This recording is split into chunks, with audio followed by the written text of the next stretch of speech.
पंजाब में बलदियाती इलेक्शन में ताखीर पर इलेक्शन कमीशन की बरहमी। पंजाब में बलदियाती इलेक्शन कराने के लिए इलेक्शन कमीशन मुतहरिक हो चुका है। बलदियाती एक्ट तैयार न करने पर चीफ सेक्रेटरी और सेक्रेटरी बलदियात तलब कर लिए गए।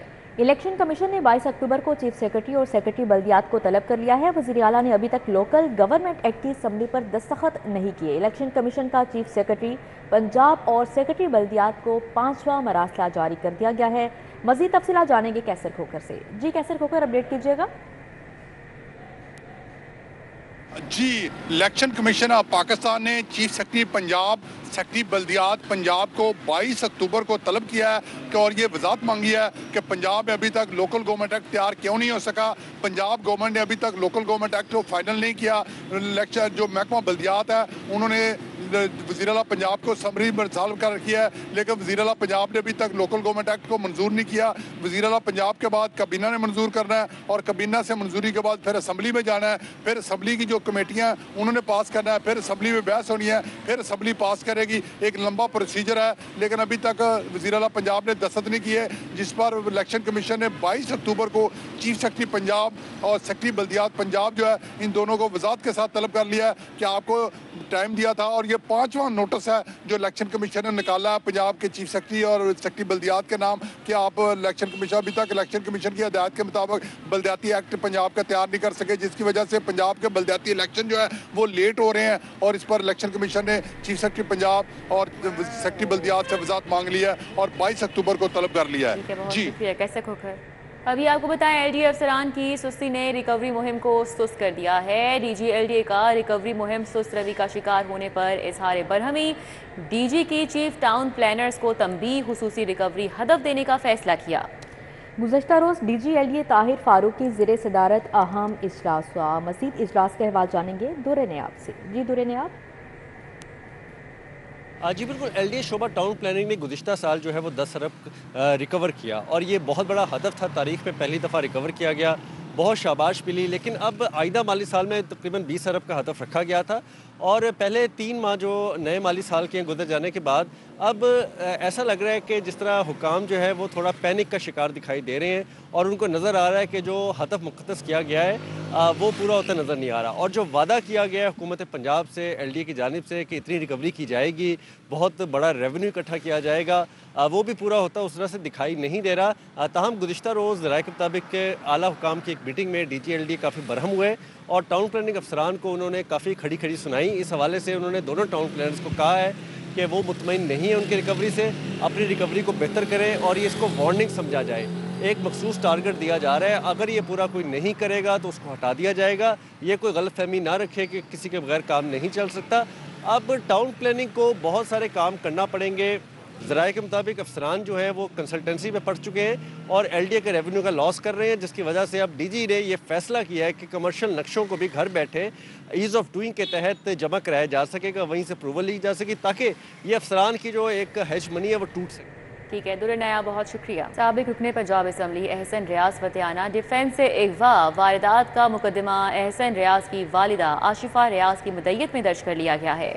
मतन के मुताबिक नामालूम अफराद ने घर में तोड़ फोड़ की, एहसन रियाज को अगवा करके ले गए। इस मामले के मुतालिक मजीद क्या तफसीलात हैं जानते हैं आबिद चौधरी से। जी आबिद चौधरी, अपडेट कीजिएगा। बिल्कुल, ये पुलिस के मुताबिक बताया जा रहा है कि साबिक रुकन पंजाब असम्बली एहसन रियाज फतेहाना है जो कि डिफेंस से अगवा हो गया है। वारदात का मुकदमा एहसन रियाज की वालदा आशिफा रियाज की मुद्दत में दर्ज कर दिया गया और एफआईआर मतन में कहा गया है कि नामालूम अफराद ने घर में घुसकर तोड़ की और एहसन रियाज को अगवा करके ले गए। एहसन रियाज तहरीक साबिक रुकन कौमी असम्बली रियाज फतेहाना के बेटे हैं और मुकदमा अगवा की दफात के तहत दर्ज किया गया। पुलिस के कहने के मुकदमे में 25 से ज्यादा नामालूम अफराद को नामजद किया गया है और मुकदमा दर्ज करके मौजूद की तलाश जारी है। ठीक है, बहुत शुक्रिया। हमारे साथ आबिद चौधरी थे, अपडेट कर रहे थे। थाना काहना पुलिस की गैर कानूनी हिरासत से मुगवी की बाजियाबी का केस। CCPO Bilal Siddique Kamiana, DIG investigation समेत दीगर अफसरान पेश हुए। थाना काहना के इंचार्ज इन्वेस्टिगेशन तफ्तीशी अफसर के कसूरवार होने पर रिपोर्ट पेश की गई। इस हवाले से बात करेंगे, हमारे साथ मलिक अशरफ हैं। जी मलिक अशरफ, क्या तफसीलात हैं? आज थाना काना की गैर कानूनी हिरासत मगवी की बाजियाबी के मुतल्लिक़ केस की समाअत हुई है, जिसमें CCP लाहौर बलास सिद्दीक मैना DIG इन्वेस्टिगेशन ज़ीशान असगर समेत दीगर अफसरान पेश हुए हैं। CCP ने अदालत में ये रिपोर्ट जमा करवाई है कि इस मामले की इंक्वायरी की गई है और इसमें इंचार्ज इन्वेस्टिगेशन काना और तफ्तीशी अफसर दोनों कसूरवार थे और उनके खिलाफ मुकदमा दर्ज करके उन्हें गिरफ्तार कर लिया गया है और उनको शोकाज नोटिस जारी करते हुए इनके खिलाफ महकमाना इंक्वायरी भी शुरू कर दी गई है। अदालत ने जो डायरेक्टर FIA लाहौर हैं उनको 2 बजे तलब किया है और रिमार्क्स दिए हैं कि मुबैना पुलिस मुकाबले के जो मामलात हैं उनकी तफ्तीश FIA ने करनी होती है और अब ये मामला FIA देखेगी। जस्टिस अली साहब बाजवा ने DIG इन्वेस्टिगेशन ज़ीशान असगर से मुकालमा करते हुए कहा कि आप कमांडर हैं, आपकी कमान किधर है, ये क्या कुछ हो रहा है, जिस पर जो DIG हैं उन्होंने भी इस बात का इतराफ़ किया कि इसमें गफलत हुई है और इसमें जो MLC के बगैर बंदे को ले जाना भी पुलिस अफसर की गफलत थी, तफ्तीशी की गफलत थी और मज़ीद उन्होंने इस जो गफलत है उसका इतराफ़ भी किया। जस्टिस अली साहब बाजवा ने CCPO से मुकालमा करते हुए कहा कि बेहतर है कि आप इस केस में अपने आप को अलहदा कर लें और जो केस फाइल है वो FI के हवाले कर दें, जिस पर CCPO ने बताया कि वो पहले ही अपनी इंक्वायरी रिपोर्ट में कह चुके हैं, ये रिपोर्ट दी है अदालत को कि वो इस मामले की जो इंक्वायरी है वो FIA को भिजवा रहे हैं। अब इस केस की मज़ीद समाअत 2 बजे होगी और अदालत ने 2 बजे डायरेक्टर FIA लाहौर को तलब किया है और साथ जो MS हैं मियाँ मोहम्मद मुंशी अस्पताल के उन समेत दीगर डॉक्टर्स को कहा है कि आप यहाँ पर रुकें ताकि वो इस हवाले से मज़ीद अदालत में अपना जो मौक़िफ़ है वो पेश करें। जी ठीक है मलिक अशरफ, बहुत शुक्रिया आपका। लाहौर हाई कोर्ट की लड़कियों की शादी के लिए उम्र 18 साल करने की हदायत। लाहौर हाई कोर्ट के हुक्म पर काबीना ने आला सतह की कमेटी कायम कर दी। काबीना ने सीनियर वजीर की सरबराही में निकाह की उम्र पर कमेटी कायम की है। इस हवाले से मजीद बात करेंगे, हमारे साथ एडिटर ब्यूरोक्रेसी कैसे खोकर हैं। जी कैसे खोकर बताएगा, कमेटी कायम कर दी गई है, कौन कौन मेंबरान में शामिल होगा? जी बिल्कुल, काबीना ने जो है लड़की की शादी की उम्र 16 साल से बढ़ाकर 18 साल करने के हवाले से जो है ये सीनियर मिनिस्टर की सरबराही में कमेटी कायम किया है, जिसमें मिनिस्टर इंफॉर्मेशन, मिनिस्टर बल्दियात, सेक्रेटरी लॉ, सेक्रेटरी बल्दियात और DG लोकल गवर्नमेंट इसके कमेटी के मेंबर हैं। ये कमेटी जो है ये अपनी सिफारिशात पेश करेगी और लड़की की शादी की उम्र जो है वो 16 साल से बढ़ाकर 18 साल की जाएगी। जी ठीक है कैसर खोकर, बहुत शुक्रिया आपका। महकमा एक्साइज के अफसरान की सुस्ती मनपसंद नंबर्स की स्कीम शुरू नहीं हो सकी। तमाम कानूनी और इंतजामी मामलात मुकम्मल होने के बावजूद स्कीम लॉन्च नहीं की जा सकी। 20 प्लेट्स की आवाम की जानिब से बड़ी डिमांड और एक्साइज को बड़ा रेवेन्यू मुतवक्के है। मज़ीद तफसीलात जानेंगे अली साही से। जी अली साही, अपडेट कीजिएगा। महकमा एक्साइज के अफसरान की सुस्ती की वजह से जो वैनिटी नंबर प्लेट्स हैं उनका आगाज़ पंजाब में नहीं हो सका, जिसकी वजह से ख़जाने को करोड़ों अरबों रुपए का नुकसान हो रहा है। इसके तमाम जो इंतज़ामी और कानूनी मामलात हैं वो अरसा दराज से मुकम्मल कर लिए गए हैं। अब ज़िला पंजाब की जानिब से ये टास्क भी दिया गया था, इसको फौरी तौर पर शुरू किया जाए और इसमें जो पहली नंबर प्लेट थी वो अजाज़ी तौर पर अरशद नदीम जो कौमी हीरो थे ओलंपियन, उनको जारी की गई थी 2 माह कबल। इसके बावजूद अभी तक वैनिटी प्लेट्स का आगाज़ नहीं किया जा सका। इसकी 3 कैटेगरीज रखी गई थी, प्लाटीनम, गोल्ड और कारपोरेट, जिसको सिंध ने डुप्लीकेट करके लॉन्च कर दिया है, लेकिन पंजाब हुकूमत की जानिब से अभी तक इसको लॉन्च नहीं किया गया। अब इसकी कैटेगरी में तरामीम भी कर दी गई हैं, लेकिन बड़े पैमाने पर शहरियों की जानिब से डिमांड की जा रही है कि उनको नंबर प्लेट्स का इजरा किया जाए। वो बड़े पैमाने पर पैसे देने को तैयार हैं, लेकिन वो मनपसंद नंबर ख़रीदना चाहते हैं। तो इसके बावजूद हुकूमती इक़दाम अरशद नदीम को जो नंबर प्लेट जारी की गई है वो इसी बात का निशानदेही थी कि फौरी तौर पर हमारे साथ अली साही थे, अपडेट कर रहे थे। बल्दिया उस्मा और यूसीस की जानिब से नादरा के बकायाजात की अदायगी का मामला नादरा और बल्दिया उस्मा के माबैन मुज़ाकरात तय पा गए। मफाहमत के बाद नादरा नादहिंदा यूसीस का ऑनलाइन सिस्टम बहाल कर दिया है। बसाम सुल्तान हमारे साथ हैं, डिटेल्स बताएंगे। जी बसाम। जी बिल्कुल, बल्दिया उज़्मा और यूसी की जानिब से जो शहर के जो नादरा है उसको बकाया जात की अदायगी का मामला था। शहर के अंदर तकरीबन 187 यूसीस थी जिनकी जानिब से जो बकाया जात थे वो नादरा को अदा नहीं किए गए थे, जिसकी वजह से गुज़िश्ता रोज़ नादरा की जानिब से इन 187 यूसीज़ का ऑनलाइन सिस्टम जो है वो ब्लॉक कर दिया गया था। सिस्टम ब्लॉक हो जाने की वजह से आने वाले जो शहरी थे, जो साइलिन थे, उनको शदीद मुश्किलात का सामना करना पड़ा। जो बर्थ सर्टिफिकेट, डेथ सर्टिफिकेट समेत दीगर सर्टिफिकेट्स के हसूल में जो है वो मुश्किलात का सामना था। उसके बाद गुज़िश्ता रोज़ ही जो है वो नादरा और जो बल्दिया उज़्मा है उसके माबैन जो है वो मुज़ाकरात तय पा गए हैं, जिसके बाद जो ऑनलाइन सिस्टम है उसको एक मरतबा फिर जो है वो बहाल कर दिया गया है ताकि शहरी जो है वो बाआसानी अपने सर्टिफिकेट्स के हसूल को जो है वो यकीनी बना सकें।